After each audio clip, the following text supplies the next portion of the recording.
Gemma doing? She hates me. It's my Gemma cat. Isn't she pretty? I'm enjoying my pets today. It's Sunday. So I've had a few things on my mind I just want to talk about while I'm in here preparing some food. Might as well. It's such a crappy day outside. I'm spending the day in.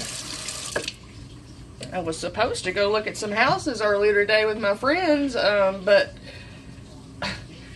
it's funny sometimes how you can have long-term friends that even sometimes they just don't do what they say they're gonna do. They don't have any communication, and it's a good thing my friends don't watch my videos too much. But yeah, so when you're not having good communication with people who are so-called good friends that you've been friends with for years, and they're always doing something other than what they say they're going to do, you have to stop and think for a minute. I mean, you really do. It's not that I don't consider them not to be my friends because of this, but, you know, I'm just saying that I can't make any commitments. I don't think I can make any kind of commitments with any friends or anyone who displays this type of behavior. It's just after narc abuse, man, you just don't. You want to take people for their word. You want them to do what they say they're going to do, and when they don't come through, it's pretty disappointing. And then you're left with this trust issue because, you know, when you're with a narcissist, you're going to have some trust issues. I remember the first time the narc had discarded me, he said it was because that I had trust issues with him. Well, of course I'm going to have trust issues with somebody who lies to me. You know, that's beside the point, but, you know, that's what I'm saying. It's just, it's ridiculous when, you know, you start, after these dysfunctional relationships, and even with your friends, you start to realize some people, you're just not going to be able to trust anybody. Unless it's a family member or, you know, I think we can even hardly trust ourselves after narcissistic abuse. So I just wanted to mention that. You sure can't cohabitate and have a residential household with people who don't come through with what they say they're going to do. I mean, that's not a good idea. So I've decided I'm just going to back out of that. And, you know, I'm going to still plan a move this year because I need one. So I'm just going to continue and just find my own little place. And I think that's just the best idea. At least I won't let myself down. And I know when I say I'm going to do something, I'll do it. I can trust myself, I think, more than I can trust other people.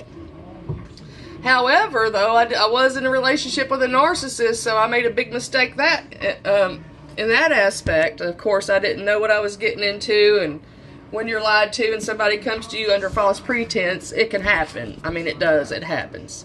Sorry about my thing falling down. Hang on just a second. So I've been watching a couple other videos today. Yesterday, Kim Wilson put a video out about forgiveness. And I just wanted to touch on that for a minute, because you know how difficult it is for victims of narcissistic abuse to forgive, you know, and as Christian people, I think that we all know we're supposed to forgive any wrongdoings done upon us, just like God should, you know, forgives us. But I think it's just so difficult when, you know, narcissistic abuse is so different. It's done so repetitively, continuously, for such a long time, you know, on purpose, that, you know, to forgive is to accept.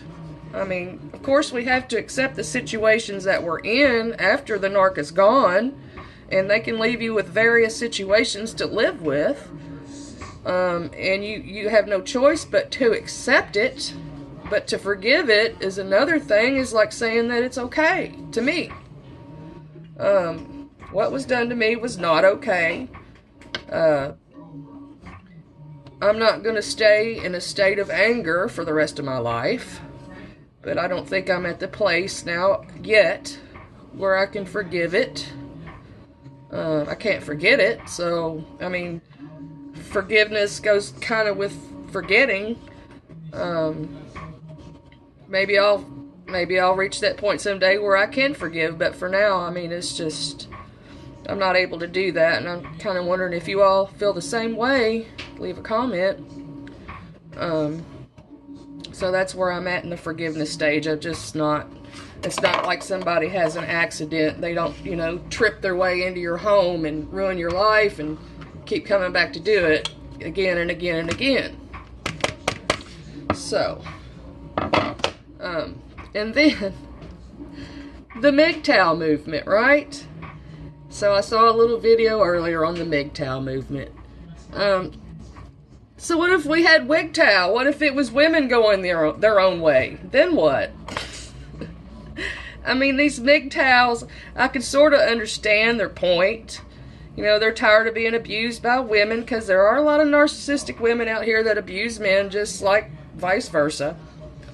But in the MGTOW criteria that had been put on this video, there was a level of a social MGTOW that basically just used women for sex, didn't want any sort of long-term relationships or any relationship at all for that matter, and they just kind of want to bounce from woman to woman for short-term meaningless relationships. Well, that sounds like a go-to guide for a narc, I mean, to me. And I think the highest level of the MGTOW was going off grid and just, you know, I guess masturbating for the rest of your life. I don't know. But I mean, as a woman, I wouldn't say I'm a woman that goes her own way, but I'm definitely a woman who's going to be more careful. Maybe we should start that movement as women. Women who are going to be more careful. You know, and I got into this conversation about, you know, that level, the social MGTOW, and I guess it upset some men that had watched this video, and they're trying to tell me I was, you know, against sexual freedom, and you know, because I pointed out how narcissistic that was, you know, that level, the social MGTOW, they're running around using women for sex and going their own way.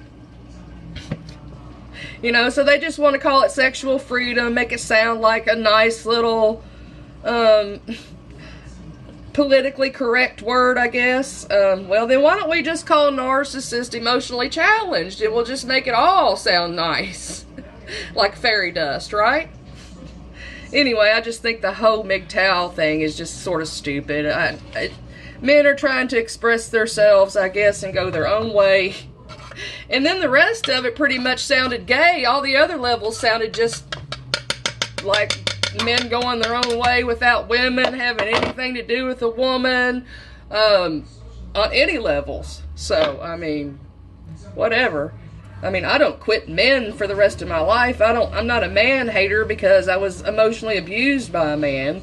I want a long-term relationship that's meaningful. You know, that's felt, you know, that's that goes both ways, you know, that's mutual. And I want to, you know, I want to have the trust, the loyalty, the honesty, the all of that goes along with the normal, healthy relationship. I don't think that's a woman going her own way. I think it's a woman who's not going to settle. So that's just my little opinion on the MGTOW movement. Just think of it, if it was a WGTOW movement, if it was women going their own way, it would be a totally different conversation, would it not? So anyway, I hope everybody out there's having a great weekend. I'm making chicken salad. I think I'm going to make some tuna salad as well. I just wanted to share that little rant with you about the MGTOW people. Oh yeah, and I made my Facebook page public for now. I'm going to do that for about a week. If anybody wants to go on there and sign the petition for Shane's Law. It's that law against narcissistic abuse, bringing it to justice for suicide victims, people who commit suicide after narcissistic abuse. I think it's very important on the awareness, and I appreciate anybody who would like to share that or sign it. Y'all have a great weekend. Bye-bye.